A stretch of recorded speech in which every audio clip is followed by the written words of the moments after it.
In Chicago during the 1890s, police began to suspect that there was something amiss in their town. For a decade, people of all ages and genders had gone missing, vanishing without a trace. As police investigated, they found only one connection between all the missing persons. Each of them had gone to the World's Fair Hotel looking for work and were never seen again. A man named H.H. Holmes, the owner of the hotel, became suspect number one when his criminal background came to light.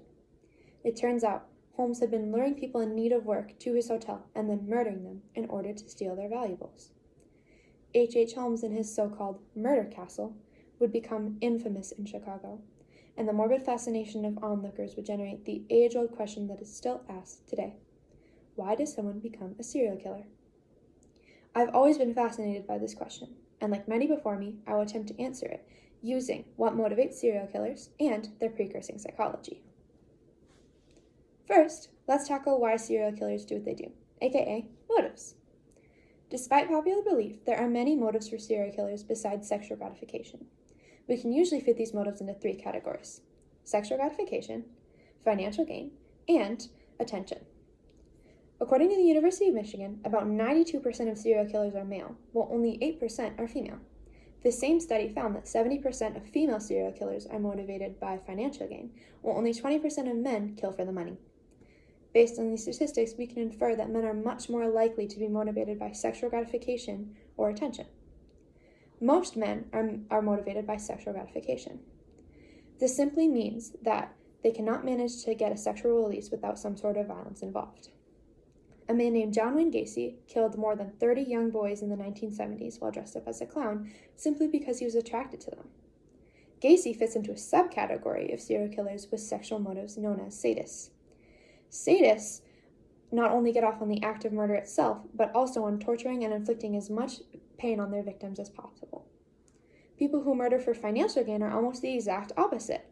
They have no emotional connection to the act. They simply wish to gain money from the death of someone else. A man named Paul Reed killed 4 people during a series of robberies in Tennessee, and the murders meant nothing to Paul. They simply acted as witness eliminations. The last motive is the most curious and surprisingly common. The category of attention-seeking serial killers includes famous ones like the Son of Sam and the Zodiac Killer, who both individually terrorize cities by shooting and stabbing random victims and then sending taunting letters to the press and police. People who murder for attention often do it because they feel they lack some sort of attention or recognition in their everyday life. And these killers will often send letters to the press or police in order to get the credit that they feel they deserve and make sure that they, not somebody else, gets the recognition for these murders.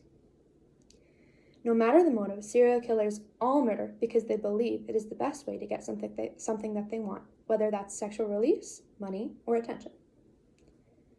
We now understand why serial killers murder, but what gives these people a proclivity for murder in the first place?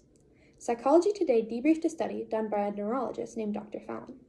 According to Psychology Today, Dr. Fallon observed brain scans of convicted serial killers, and he noticed a pattern. In each brain scan, there was a loss of function in the area of the brain known as the orbital cortex, which is responsible for your ethics, morality, and conscience. When someone loses function in this part of their brain, they often lose their moral code and their impulse control. Now, this sounds like simple cut and dry neuroscience, right?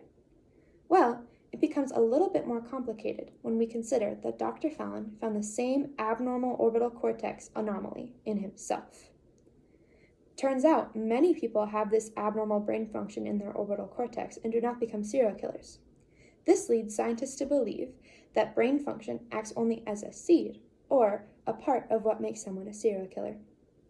It turns out specific MAO genes combine with abusive upbringings and abnormal brain function in the orbital cortex to create the so-called unholy trinity that turns somebody into a serial killer.